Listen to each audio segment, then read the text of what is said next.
स्वागत है एक अनदर वीडियो में।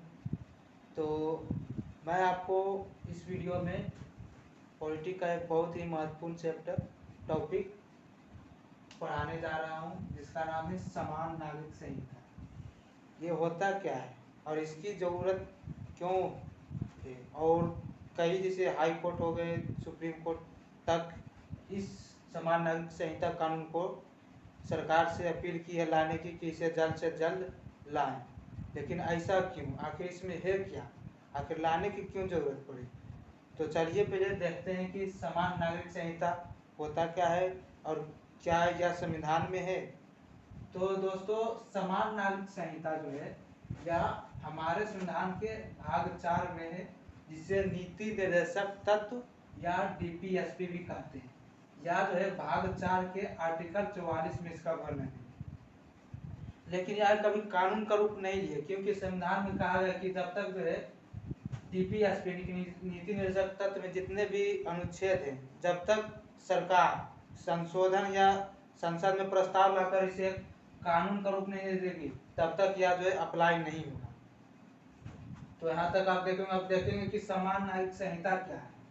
दोस्तों, समान नागरिक संहिता यानी कि यह जो है शादी से संबंधित कानून, यानी कि जैसे कि मान लीजिए कि अलग अलग धर्मों में अलग अलग रीति रिवाजों से शादी होती है, तलाक होता है, किसी में तलाक होता है तो किसी में तलाक नहीं होने की प्रथा है। जैसे कि हिंदू धर्म में ही माने तो हिंदू मैरिज एक्ट जो होता है 1955, उसी के तहत जो है रीति रिवाजों रस्म के साथ शादी होती है और तलाक होता है।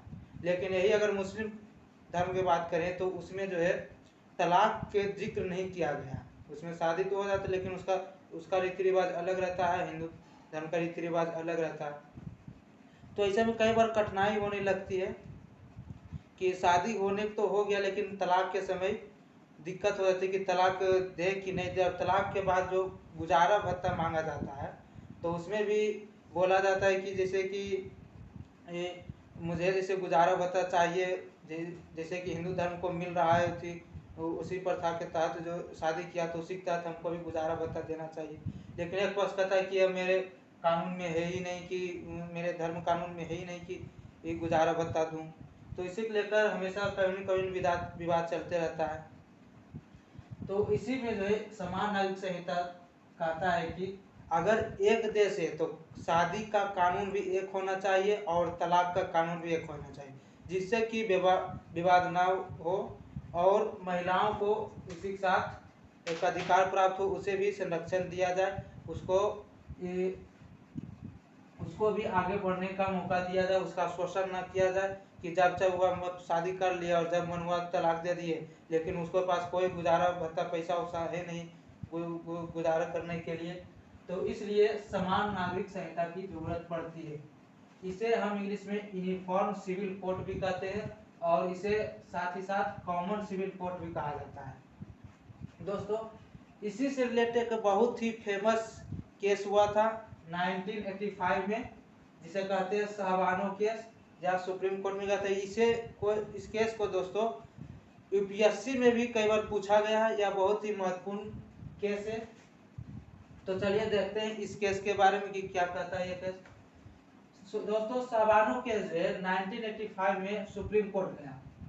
शाहबानो जो एक महिला है जो एमपी यानी कि मध्य प्रदेश में इंदौर की रहने वाली थी। इसका पति जो है अहमद खान,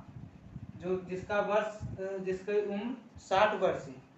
इसने जो है शाहबानो को, जैसे मुस्लिम धर्म में होता है कि 53 तलाक, 3 बार तलाक तलाक तलाक बोल के उसे तलाक दे दिया।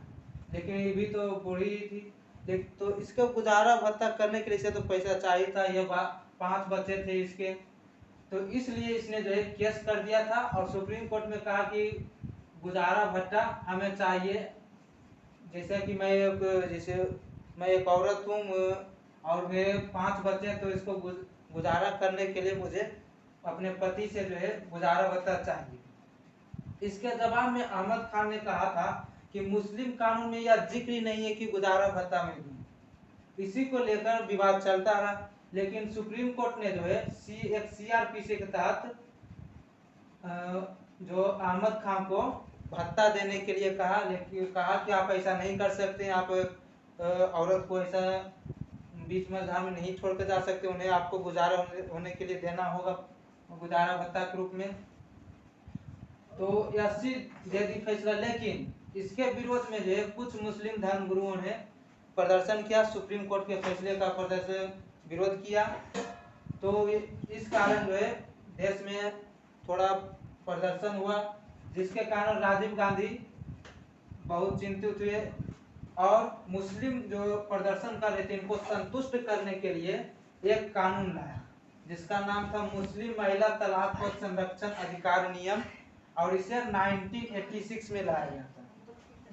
इसके तहत कहा गया था कि अगर कोई भी मुस्लिम अपनी प्रथा के अनुसार किसी को तलाक देता है तो वह गुजारा भत्ता देना अनिवार्य नहीं है, यानी कि वह गुजारा भत्ता नहीं देगा।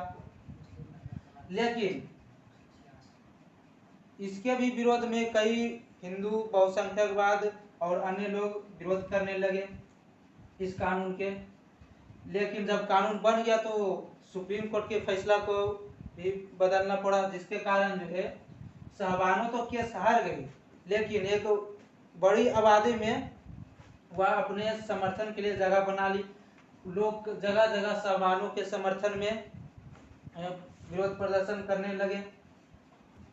अब बहुसंख्यकों के विरोध प्रदर्शन के बाद राजीव गांधी पर दबाव बनने लगा, क्योंकि 1989 में चुनाव होने वाला था लोकसभा का। उनको डर था कि कहीं बहुसंख्यक के कारण चुनाव हार न जाए, इसलिए बहुसंख्यकों को भी खुश करने के लिए बाबरी मस्जिद में, ऐसा कहा जाता है कि ऐसा ही है कि नहीं ये बात की बात है, लेकिन ऐसा कहा जाता है कि बाबरी मस्जिद में भूमि पूजन शिलान्यास करने का आदेश राजीव गांधी ने दिया था। उन्होंने कहा था कि राम मंदिर वहां जन्मभूमि है और उन्होंने ही भूमि पूजन या शिलान्यास करने का आदेश दिया था, ऐसा कहा जाता है।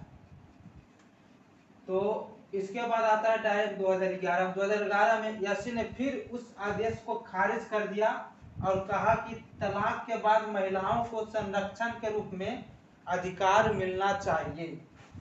अब इसके बाद आता है 2017 में दोस्तों सुप्रीम कोर्ट ने ट्रिपल तलाक को खत्म कर दिया। मुस्लिम कानून जो ट्रिपल तलाक था, तलाक तलाक तलाक 3 बार बोल के उसे खत्म कर दिया। अब लेकिन यहाँ कहा जाता है कि आर्टिकल 25 में जो है धर्म के संरक्षण का अधिकार है, जिसमें कुछ लोग कहते हैं कि उसका हनन किया गया है। लेकिन यहाँ पर सुप्रीम कोर्ट ने यूसीसी का हवाला देते हुए कि जिसे ऊपर स्टेटमेंट दिया था कि तलाक के बाद महिलाओं को संरक्षण के रूप में अधिकार मिलना चाहिए, तो इसी के तहत जो है इसने ट्रिपल तलाक को खत्म कर दिया कि जब भी खाली 3 बार बोलता है तलाक तलाक तलाक उसका तलाक हो जाता है। ये कोई मतलब कि सही बात तो नहीं हुआ, प्लस उसे गुजारा भत्ता भी नहीं दिया जा रहा है महिला को, इसी कारण ट्रिपल तलाक को भी खत्म कर दिया।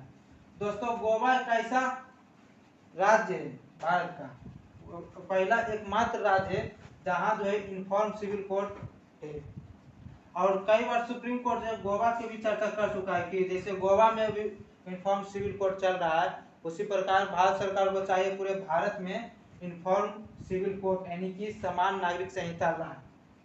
दोस्तों शहबानो केस जो है यह एक केवल महिला के केस नहीं था, यह पूरे भारत के वैसे महिलाओं का केस था अधिकार के लिए जो इस दुर्घटना से पीड़ित थे, जिन्हें तलाक दे दिया गया था लेकिन उन्हें गुजारा भत्ता नहीं दिया जा रहा था। उनमें एक जो है एक प्रकाश आया कि हमें भी अब न्याय मिल सकता है। तो दोस्तों आप लोग यहाँ तक समझ गए होंगे कि समान नागरिक संहिता क्या होता है, और इसी के साथ जो है मैंने अभी शहबानो केस के बारे में बताया जो कि बहुत ही महत्वपूर्ण है, उसके बारे में भी समझ गए होंगे। तो मिलते हैं अगले वीडियो में, तब तक के लिए जय हिंद, धन्यवाद।